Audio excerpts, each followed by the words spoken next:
მიანბე აფხაზეთზე, ჩვენი სტუმარია მარჯანიშვილის თეატრის მსახიობი ონისეონიანი.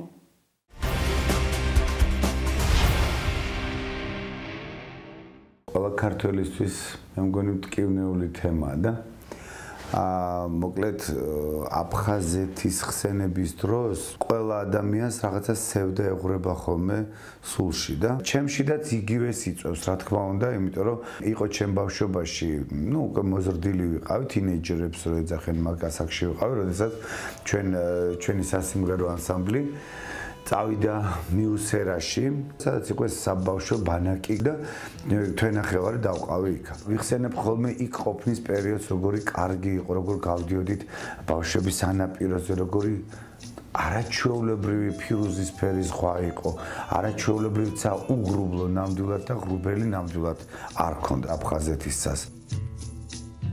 გარდა იმისა, რომ საღამოობით კონცერტები გქონდა და მღეროდით და ამ ბანაკში მაცხოვრებელ ბავშვებს უტარებდით არაჩვეულებრივ კონცერტებს, რა თქმა უნდა საბავშვო კონცერტებს და რაღაცა დასვენების დროს, ეხლა შეიძლება არც თქვენ არ იცით და ბევრმა აქეთ მცხოვრებმა ადამიანებმა არ იციან, იქ სანაპიროზე ძალიან ახლოს არის კლდესავით არის, სადაც ამ ქვას ნატეხს ვიღებდით და იმდენად ძალიან მიულად ითლება ეს ქვა და ვთვლიდით იმისგან სხვადასხვა ფიგურებს და სხვადასხვა რაღაცები გამოყავდა. იცის ახლა მე რაზედაც მიუთითებ და რაზედაც ვამბობ. ეს იმ წუთში ღიმილით გაიხსენებს და ხოლმეც მახსოვს. მაშინ ვიყავი ალბათ 13-14 წლის, როცა მე მანდ ვიმყოფებოდი. დღესაც სიამოვნებით ვიხსენებ და ცოტა შეიძლება არ მეტყობა, მაგრამ შინაგანად სევდა ეს მიძლიერდება ხოლმე, იმიტომ რომ ეს გენატრება ადამიანს, ეს გინდა ბოლო-ბოლო შენი შვილები გინდა წაიყვანო და აჩვენო. ყოველთვის ვამბობთ ხოლმე, როდესაც ჩვენ ჩავდივართ სხვა სანაპიროებზე, დასასვენებლად სხვა ვიყვარს ყველას, ყოველთვის ყველა ამბობს ამას, აფხაზეთის სხვა სულ სხვა იყო. კარგად მახსოვს კიდე იქ იყვნენ აფხაზი ბავშვები, რომლებიც ჩვენთან ერთად თამაშობდნენ. გაიარა რაღაცა პერიოდმა იმ თვენახევარმა, მერე მოხდა ისე, რომ ჩვენ სოხუმიდან და წამოსვავთ მატარებლით და შეფერხება იყო და უნდა დავლოდებოდეთ. მოგვიწია სოხუმში გასეირნება თვითონ ამ ქალაქში, ამ სიმწვანეში, ამ პალმების ქალაქში. ხალხიც არაჩვეულებრივი. ძალიან მტკივა და წუხარ ამის გამო, იმიტომ რომ მე ისევ გეძახის ეს ყველაფერი, კარგი მოგონება და ისევ გინდა მას შეხვდა. ხშირად ვინახავს ხო წარწერები და დაუბრუნდეთ აფხაზეთში თუ ჩვენ მალე დაუბრუნდებთ. აი ეს სულ მithქვამს ხოლმე ღმერთო, მალე. პირდაპირ ასოციაცია, სადაც მივდივარ, აი ხაც ამ წუთში, როცა გესაუბრებ, მე თითქოს ფეხში შველი ვარ, წყალში ვდგევარ.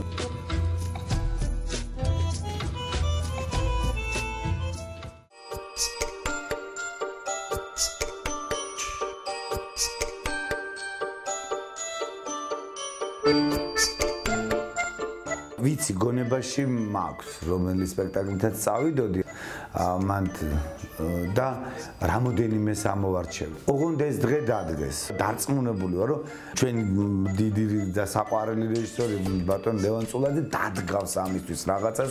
ჩავალ და ვითამაშოთ. თეატრალი ხალხი არიან სოხუმლები და იქ დუღდა თეატრალური ცხოვრება და დღესდღეობით ისინი აქ არიან და ძალიან უნდათ თავიანთ ქალაქში, თავიანთ მიწაზე ფეხი დადგან. ძალიან ძნელია, როცა ადამიანს ეს აღარ აკუცებ. მე მაინც მგონია, რომ ეს აფხაზების და ქართველების ომი არ იყო. არ ვიცი, მე მაინც ვერ დავარქმევ ამას. იმიტომ რომ მე ვიცი, ბევრი ქართველი როგორ გულშემატკივრებს თითოეულ აფხაზს იქაურს. ოჯახში დედმამიშვილები წაკინკლავდებიან დაუშვათ, ხო? იქ ვიღაცისგან ველით ნაბიჯის გადადგმას, ხელის ჩამოსართმად. მოდი, ჩვენ ერთმანეთს ორივემ ერთდროულად დავიძრათ და ორივემ ერთდროულად ჩამოვართვათ ხელი. მე მაინც ვეტყოდი აფხაზეთს, რომ ჩვენ გვიყვარს აფხაზები და ჩვენ ჩამოვართმევთ ხელს ამ ადამიანებს, აუცილებლად და იმედი არასოდეს არ უნდა დავკარგოთ ადამიანებმა, იმედით ცოცხლობს ადამიანი, რა თქმა უნდა, მაგრამ მე მაინც მგონია, დადგება ის დრო, არ ვიცი როდის. მე ვერ ვიტყვი მაგის პროგნოზს ვერ გავაკეთებ, მაგრამ დადგება ის დრო, როდესაც ჩვენ ძალიან თავისუფლად ჩავალთ და ისევ შევიგრძნობთ იმ სურნელს, თუ რას უნდა დავტოვეთ.